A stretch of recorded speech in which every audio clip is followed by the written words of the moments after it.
অবশেষে তাই কিন্তু হয়েছে, আর কোনো বাহিনী লাগে নাই, বরঞ্চ ওয়ারসালা আলাইহিম তায়রান আবাবিল, আমার আল্লাহ ঝাঁকে ঝাঁকে, অনেকে বলে আবাবিল পাখি পাঠিয়েছে, না, আবাবিল নামে কোনো পাখি নাই। চড়ুই পাখি, টিয়া পাখি, ময়না পাখি, কাক পাখি, এরকম অনেকে ভাবে আবাবিল একটা পাখি। আবাবিল নামে কোনো পাখি নাই।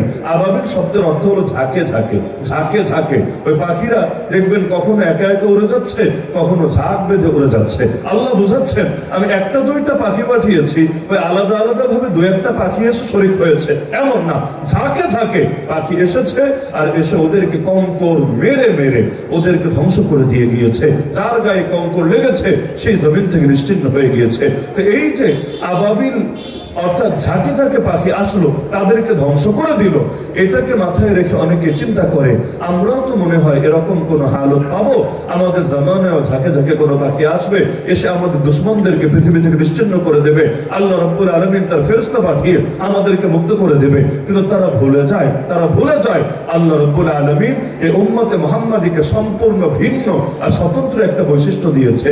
দামি হতে চাইলে খাটুনিও কিছু করা লাগে। সমাজের বুকে যারা নেতা হয়, নেতা ওই জন্মসূত্রেই নেতা হয়ে যাওয়াটা এত সহজ না, বরঞ্চ এর জন্য তার কিছু যোগ্যতা, তার কিছু বৈশিষ্ট্য, তার কিছু কর্ম লাগে। কর্মই মানুষকে মহান বানিয়ে ছাড়ে। একইভাবে আল্লাহ রাব্বুল আলামিন এত দামি বানিয়েছেন আমাদেরকে, এমনি এমনি না, এমন কিছু দায়িত্ব তুলে দিয়েছেন আমাদের হাতে, যে দায়িত্বগুলো আমাদের জন্য স্পেশাল রেখে দিয়েছেন আল্লাহ। অতীতে আল্লাহ রাব্বুল আলামিন কত জাতির পর জাতি ধ্বংস করেছেন, যোদ্ধা বাহিনী লাগে নাই, সৈনিক লাগে নাই, কিচ্ছু লাগে নাই, আসমান থেকে ফেরেশতা পাঠিয়েছেন, ফেরেশতাই সে জাতিকে তছনছ করেছে। যেমন লূত নবীর জাতি সমকামিতা করত, ওই অপরাধীদেরকে শিক্ষা দিলেন কিভাবে?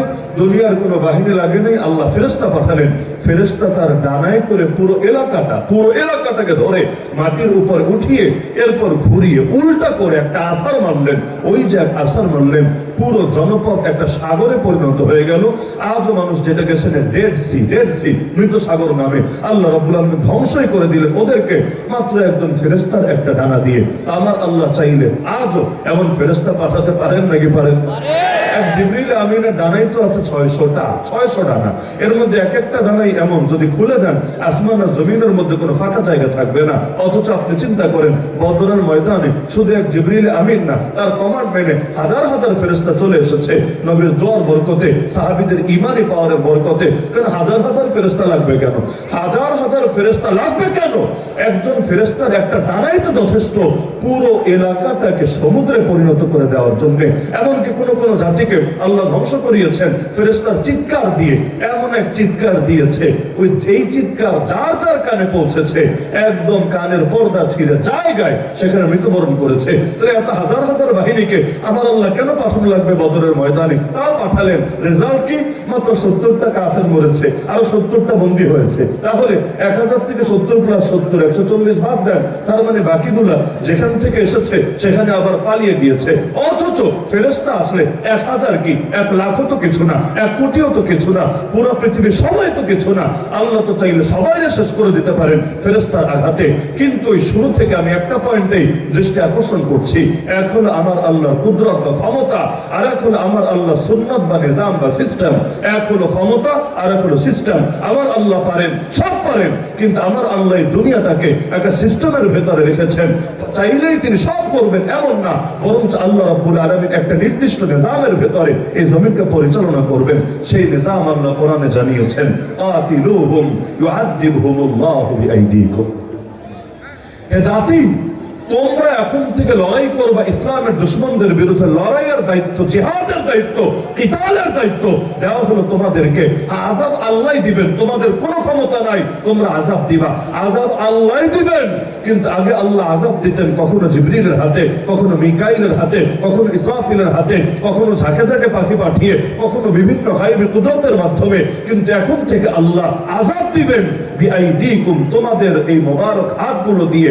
এই হাতগুলোকে আল্লাহ সেই কাজের জন্য কবুল করেছেন যেই কাজের জন্য অতীতে জিবরিল আমিনের দ্বারা কবুল করেছেন, যেই কাজের জন্য অতীতে আল্লাহ আসমানের ফেরেশতাদেরকে কবুল করেছেন। ওই দায়িত্বে আল্লাহ এখন তোমাদেরকে নিয়োজিত করেছেন। এজন্য আমার নবী, তিনি রহমতের নবী ছিলেন না? ওমা আরসালনাকা ইল্লা রাহমাতাল লিল আলামিন, এটা সবাই মানেন না? সবাই মানতে বাধ্য। রহমান রহিম আল্লাহ আমার নবীকে ঘোষণা দিয়েছেন রহমাতুল লিল আলামিন। শুধু রহমাতুল লিল আলামিনই না, রাউফুর রহিম, রাউফুর রহিম। আমার আল্লাহর নাম রাউফ, নবীকেও আল্লাহ বললেন রাউফ। আমার আল্লাহর নাম রহিম, নবীকেও আল্লাহ বললেন রহিম।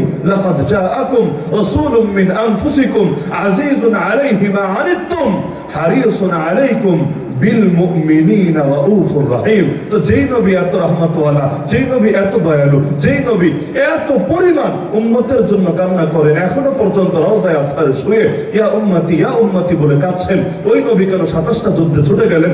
ওই নবী কেন 47টা ময়দানে বাহিনী পাঠালেন?